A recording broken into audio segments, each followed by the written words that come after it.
Here's a true and unexplainable story of something my grandmother told me years ago. Now this goes back to a simpler time in these mountains, back in the coal fields of the Appalachians. And this story took place around the Tennessee-Kentucky line in an old coal mining camp over here in Pruden, Clearfield, in that area, just inside the Kentucky line. Just like any other coal camp in these mountains, people trying to raise a family and struggling to make a living in these old mines.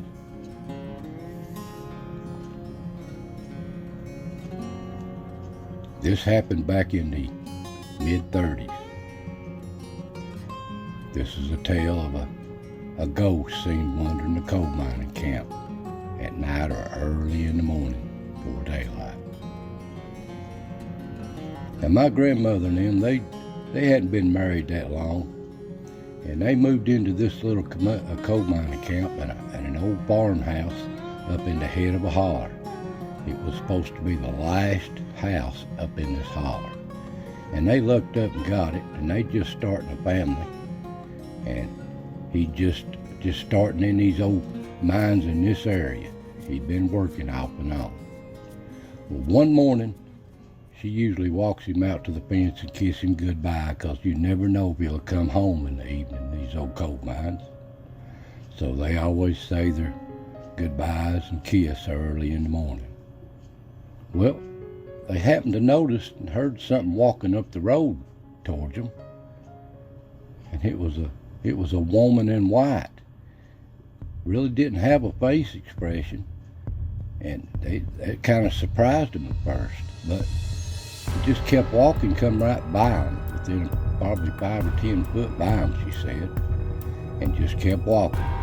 And they said hello, she never said a word, just passed them on by like they wasn't even there, and just headed on past where they was standing on back into the woods there, middle of nowhere.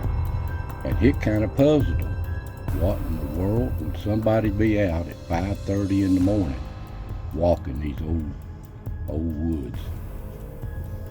And what surprised them is they got an old dog there around the house. He'd bark at anything coming, always barking, she'd say. He would bark at anything or anybody. But this morning, he couldn't be found. He was up under the porch. Wouldn't say a word, wouldn't bark, wouldn't move or nothing, like he was scared to death. They thought that was really strange.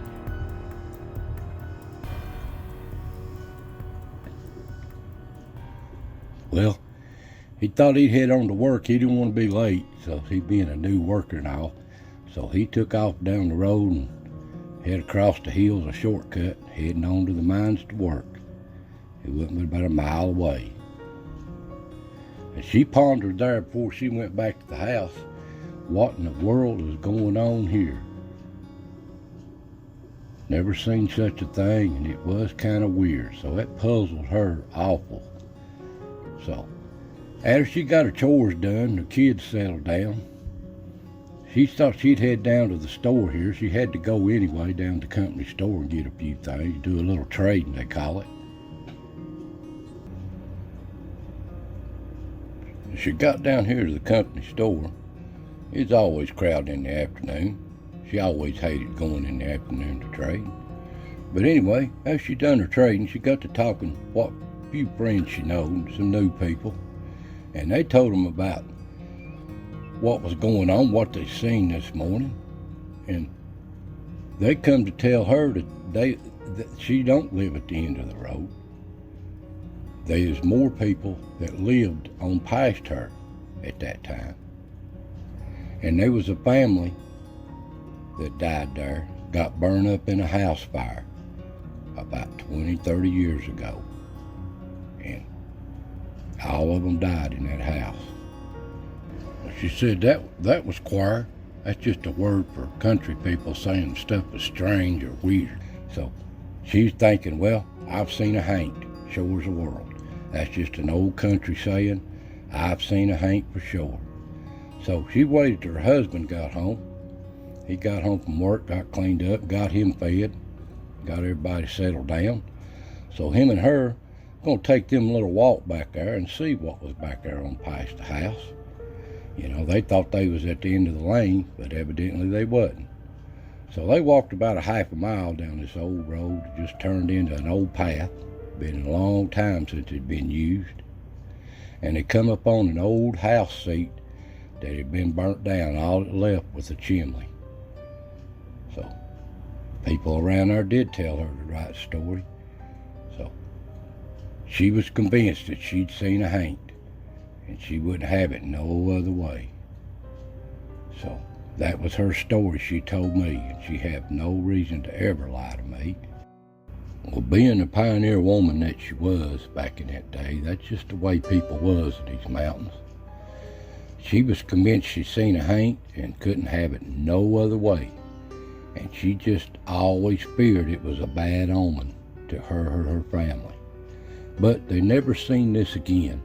And Lee lived here for a year or two, till this mines kind of went down and he went across the mountain to another job.